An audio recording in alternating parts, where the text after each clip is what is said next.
Mencuri barang mewah memang dapat membuat kaya mendadak. Namun ada yang membuat kaya daripada sekedar mencuri barang mewah, yaitu mencuri tali pocong. Katanya, tali pocong dapat membuat seseorang terus kedatangan rezeki yang tiada henti. Apalagi kalau tali pocong yang dicuri adalah tali pocong perawan. Itu lebih manjur dan mujarab. Setidaknya demikianlah yang dikatakan oleh Mbah Madi, dukun yang didatangi oleh Kuswanto tempo hari. Kuswanto yang serakah berniat mencuri tali pocong usai mendatangi Mbah Madi.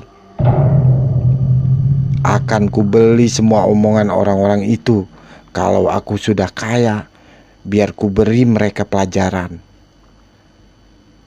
Kuswanto yang jatuh miskin usai ketahuan menggelapkan uang togel milik para tetangganya, rumahnya ia jual untuk mengganti utang-utangnya itu.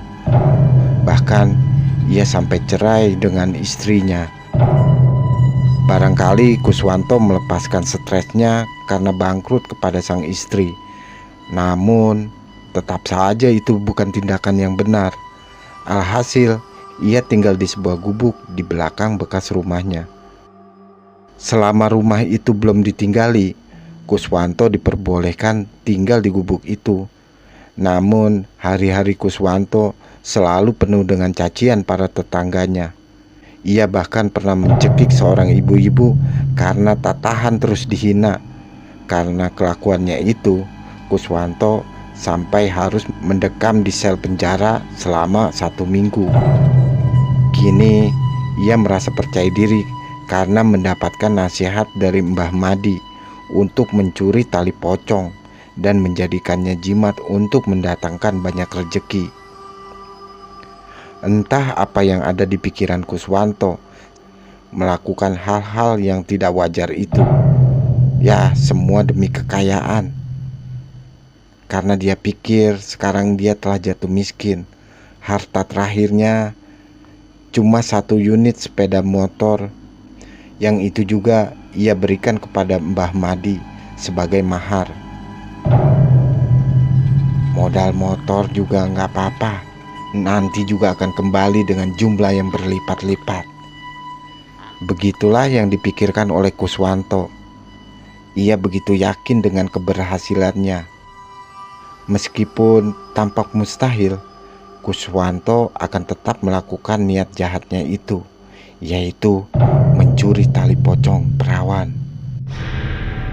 Sebuah cangkul telah ia bawa dengan mengenakan pakaian serba hitam, lengkap dengan make up hitam yang menutupi seluruh wajahnya. Kuswanto mengendap-endap datang ke sebuah tempat pemakaman umum. Kuburan itu lebat dengan pepohonan.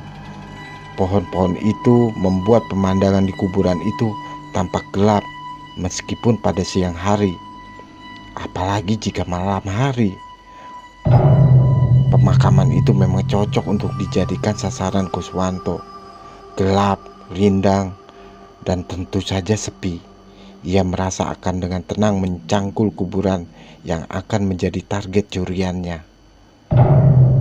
Singkat cerita, satu kuburan yang telah menjadi targetnya telah ia datangi.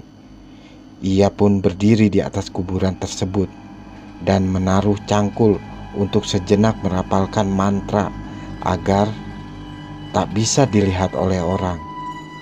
Mantra tersebut telah diajarkan oleh Mbah Madi. Dengan sebuah awalan tarikan napas, sejurus kemudian Kuswanto menggali kuburan itu. Jantungnya berdegup dengan kencang, meskipun ia sudah berusaha untuk tenang. Selama kurang lebih 1 jam ia menggali, papan-papan penutup mayat mulai terlihat. Sejam kemudian Kuswanto mulai bisa menyentuh mayat buruannya itu. Itu mayat seorang perawan yang baru saja dikuburkan 3 hari yang lalu. Dengan santainya Kuswanto membuka tali pocong yang dikenakan mayat itu, bahkan sambil menyanyikan lagu kesukaannya. melakukan itu sambil bernyanyi. Itu untuk membuatnya agar lebih santai dan menutupi rasa takutnya. Saat tali pocong itu mulai lepas, Kuswanto duduk sejenak di hadapan mayat yang bersemayam di sana itu. Ia memasukkan tali pocong itu ke dalam tasnya dan bersiap naik kembali ke atas. Namun betapa kagetnya Kuswanto melihat sang mayat yang tiba-tiba saja bangun dan melihat melotot kepadanya. Kuswanto teriak begitu kencang. Saking takutnya, ia buru-buru beranjak ke atas demi menyelamatkan diri. Namun kakinya tiba-tiba saja kram dan tidak bisa digerakkan.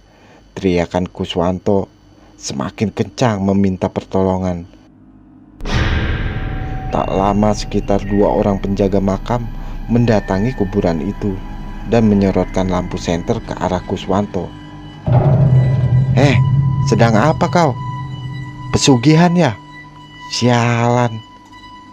Seketika 2 orang bertubuh gempal itu menarik Kuswanto dari bawah kuburan dan menggelandangnya ke tengah kampung. 2 orang penjaga makam itu bahkan meneriaki Kuswanto dengan kata-kata maling. Nih, maling tali pocong nih. Sikat habis saja nih. Warga kemudian berdatangan di tengah malam yang sepi itu. Pukulan demi pukulan mendarat ke tubuh Kuswanto. Ia habis dipukuli oleh warga yang marah atas kelakuannya. Untung saja polisi segera datang. Kalau tidak, bisa-bisa Kuswanto tewas di amuk massa karena mencuri tali pocong perawan. Kuswanto, kayak enggak di penjara iya.